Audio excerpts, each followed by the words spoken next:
America సామ్రాజ్యవాదుల అండదండలతో పాలస్తీనాపై Israel సాగిస్తున్న మారణకాండాన్ని ఆపాలని పౌర ప్రజా సంఘాల వేదిక ప్రతినిధులు డిమాండ్ చేశారు.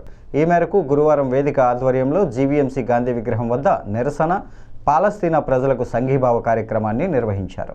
పౌర ప్రజా సంఘాల సమన్వయకర్త పత్రపల్లి చంద్రశేఖర్ అధ్యక్షతన జరిగిన కార్యక్రమంలో వేదిక ప్రతినిధులు మాట్లాడుతూ గత 2 సంవత్సరాల నుంచి ఇజ్రాయెల్ ప్రధాని బెంజమిన్ నెతన్యాహు పాలస్తీనా ప్రజల జాతి హననానికి పాల్పడుతూ అంతర్జాతీయ యుద్ధ నియమ నిబంధనలు ఉల్లంఘించి గాజాలోని ఆసుపత్రులపై, చిన్నపిల్లలు, మహిళలపై అత్యంత పాశవికంగా బాంబులతో దాడులు చేస్తూ హతమారుస్తున్నారని అన్నారు. ఒకవైపు ఐక్యరాజ్య సమితి యుద్ధాన్ని విరమించాలని, అక్కడ శాంతికి దోహదపడాలని, ప్రజలకి ఆహార పదార్థాలు, మంచినీరు, వైద్య సౌకర్యాలు, ఇతర మౌలిక వస్తువులు కల్పించాలని చెప్పినా సరే పట్టించుకోకుండా దుర్మార్గంగా ఇజ్రాయెల్ వ్యవహరిస్తోందని మండిపడ్డారు.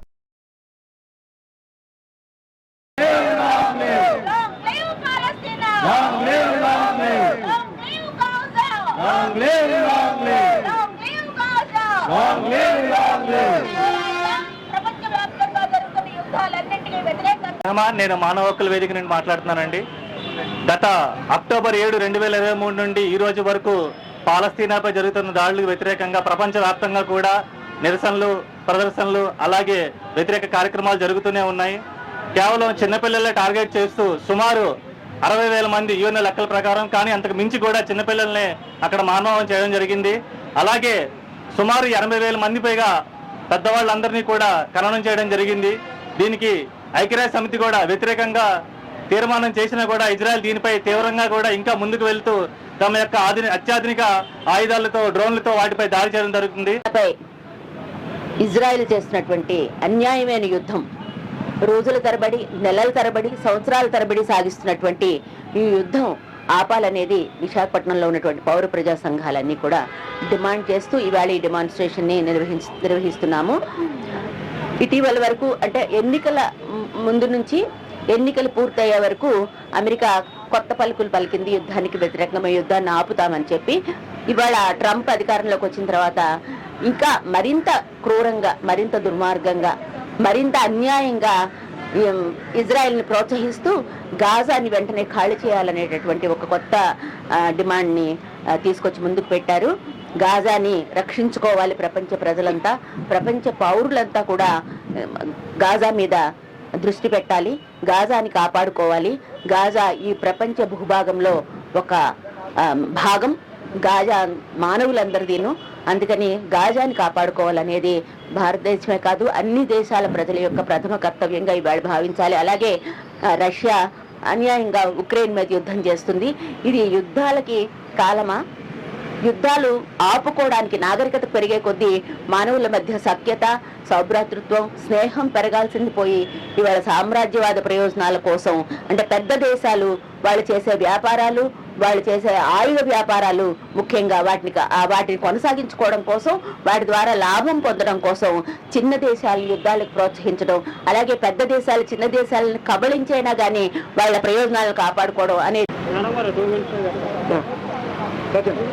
అమెరికా సామ్రాజ్యవాదం తన యొక్క యుద్ధ ప్రయోజనాల కోసం, ఆయుధ నిక్షేపాల కోసం, ఈరోజు సుయజ్ కాలపైన ఆధిపత్యం కోసం ఇజ్రాయెల్ ప్రోత్సహించి గాజాను ఆక్రమించుకునేందుకు, గాజాని ఖాళీ చేయించేందుకు ఈరోజు ఏకపక్షమైన యుద్ధానికి తెరదీసింది. ఇంతకుముందు యుద్ధ విరమణ సంబంధించి చేసిన ఒప్పందాలన్నింటికి కూడా గాజా కట్టుబడి ఉన్నప్పటికీ కూడా, యుద్ధ ఖైదీల్ని విడిపించడానికి దానికి కూడా అంగీకరించినప్పటికీ కూడా ఈ రోజు వాళ్ళు తన ఆయుధాలను పరీక్షించుకునే ప్రయోగశాలగా ఈరోజు గాజాని మార్చుకోవడం కోసం, అదే స్మార్ట్ సంబంధించిన వెపన్స్ కానీ ఇలాంటి వాటన్నిటి కూడా ప్రయోగించి అది వాళ్ళకి సంబంధించిన ఫలితాలు చూసుకోవడానికి కూడా గాజాని ఒక పరీక్షా కేంద్రంగా మార్చి పెద్ద ఎత్తున మానవహనానికి పాల్పడింది. వాళ్ళ చెప్తున్న లెక్క ప్రకారమే వేలాది మందిని చంపేశామని చెప్పేసి వాళ్ళు ప్రకటిస్తున్నారు. అంతర్జాతీయ న్యాయ సూత్రాల ప్రకారం, యుద్ధ న్యాయ సూత్రాల ప్రకారం కూడా, యుద్ధ సంబంధించిన నీతి ప్రకారం కూడా ఎక్కడ శరణార్థులు కానీ, హాస్పిటల్స్ కానీ ఉన్నప్పుడు కనీసం వాటిపైన చేయకూడదు అనేది కనీస ఇంగిత జ్ఞానం, అలాంటి సొత్తాలు కట్టుబడి ఉన్నానని చెప్పేసి ఈరోజు పెద్దగా మాట్లాడుతున్న అమెరికా చెప్తుంది. కానీ వాటి మీదే ఈరోజు పెద్ద ఎత్తున దాడి చేసి ఇంతమంది చంపేశాం, పిల్లల్ని చంపేశాం, మహిళలు చంపేశాం అని చెప్పేసి ఈరోజు ప్రకటిస్తుంది. దీని మీద తీవ్రంగా ఖండిస్తున్నాం.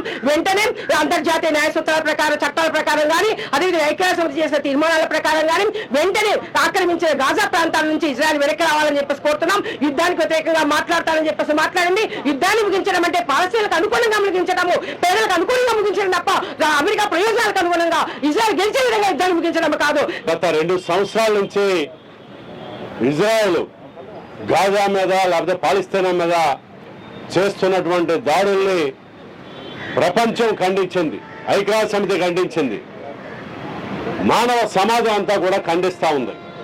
అయినప్పటికీ అమెరికా మద్దతుతోని విచక్షణారహితంగా హమాస్ని నిర్మూలిస్తామనేటటువంటి పేరుతోని సామాన్య పౌరుల మీద, చిన్న పిల్లల మీద దాడులు కొనసాగిస్తూ ఉంది.